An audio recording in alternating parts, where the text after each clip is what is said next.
Hi అండి, అందరికీ నమస్కారం అండి. ఫ్రెండ్స్, ఉద్యోగులకు పెన్షనర్లకు కేంద్ర ప్రభుత్వం అదిరిపోయే గుడ్ న్యూస్ అంటూ అప్డేట్ అయితే రావడం జరిగిందండి. అయితే ఇందుకు సంబంధించిన పూర్తి వివరాలైతే మన వీడియోలో తెలుసుకుందామండి. వీడియో మాత్రం పూర్తి వరకు చూడండి, అప్పుడే మనకి పూర్తి సమాచారం అయితే తెలుస్తుంది. ఇక ముఖ్యంగా లైక్ చేయండి ఫ్రెండ్స్. లైక్ చేయడం వల్ల మనకు తెలిసిన ఈ ఇన్ఫర్మేషన్ ఇంకొంతమందికి అయితే తెలిసే అవకాశం ఉంటుంది. ఖచ్చితంగా లైక్ చేయండి ఫ్రెండ్స్. ఇక లేట్ చేయకుండా వివరాల్లోకి వెళ్ళిపోదాము. ఇక ప్రస్తుతం 7వ వేతన సంఘం నడుస్తున్న సంగతి తెలిసిందే. ఈ వేతన సంఘం సిఫార్సులకు అనుగుణంగానే కేంద్ర ప్రభుత్వ ఉద్యోగులకు జీతభత్యాలు, ఇతర అలవెన్సులు, డిఏ వంటివి అమలు చేస్తుంటారు.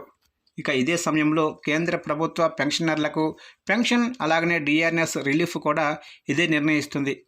ఇక ప్రతి వేతన సంఘం కూడా 10 ఏళ్ల పాటు కొనసాగుతుంది. తర్వాత కొత్త వేతన సంఘం అమల్లోకి వస్తుంది. అయితే ఈ ఏడాది చివరికల్లా 7వ వేతన సంఘం గడువు తీరుతుంది. దీంతో వచ్చే ఏడాది కొత్త వేతన సంఘం అమలు కావాల్సి ఉంటుంది. సాధారణంగానే కొత్త వేతన సంఘం అమల్లోకి వస్తే ఫిట్మెంట్ ఫ్యాక్టర్కు అనుగుణంగా జీతాలు భారీగా పెరుగుతూ ఉంటాయి. ఇక ప్రస్తుతం 8వ వేతన సంఘం ఏర్పాటు ఇప్పటికే ఆలస్యమైందని చెప్పవచ్చు. అయినప్పటికీ ఎప్పుడు అమల్లోకి వచ్చినా ఫిట్మెంట్ ఫ్యాక్టర్ ఆధారంగా కనీస వేతనం ఎంత ఉంటుందో అంచనా వేయవచ్చు. ప్రస్తుతం ఉన్న అంచనాల ప్రకారం ఫిట్మెంట్ ఫ్యాక్టర్ 1.92 నుంచి 2.8గా ఉండనున్నట్లు తెలుస్తుంది. ప్రస్తుతం 7వ వేతన సంఘం కింద కేంద్ర ప్రభుత్వ ఉద్యోగుల కనీస వేతనం 18,000 ఉండగా, ఇది 1.92 ఫిట్మెంట్ ఫ్యాక్టర్ కింద కనీస వేతనం 34,560కు చేరాల్సి ఉంటుంది. ఇక 2.8 ఫిట్మెంట్ ఫ్యాక్టర్ కింద ఇది 37,440కి చేరుతుంది. దీంతో ఇది అమల్లోకి వస్తే గనుక ఉద్యోగుల జీతాలు, పెన్షన్లు భారీగా పెరుగుతాయని చెప్పవచ్చు.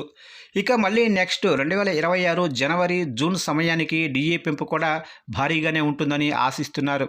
అయితే సాధారణంగానే డిఏ 50% దాటితే 5వ వేతన సంఘం సిఫార్సులకు అనుగుణంగా దీనిని బేసిక్ పేలో విలీనం చేయాల్సి ఉండేది. తర్వాత దీనిని అమలు చేయలేదు. ఇప్పటికే డిఏ 58%కి చేరిన క్రమంలో 8వ వేతన సంఘం ఒక్కసారి అమల్లోకి రాగానే డిఏను అంటే 58% మొత్తాన్ని మినిమం బేసిక్ పేలో విలీనం చేయాలని కేంద్రం భావిస్తున్నట్లు తెలుస్తుంది. ఇదే జరిగితే చేతికందే వేతనం పెరుగుతుంది.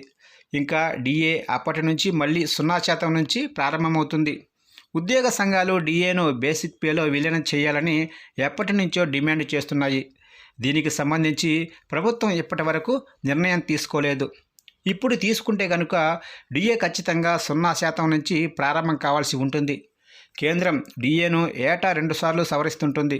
జనవరి 1, జూలై 1 నుంచి వీటిని అమలు చేయాలి. కానీ కొంతకాలంగా దీనిని మార్చిలో ఒకసారి, సెప్టెంబరు, అక్టోబర్లో ఒకసారి ప్రకటించి బకాయిలతో కలిపి జనవరి, జూలై 1వ తేదీల్లోనే అమలు చేస్తూ వస్తుంది.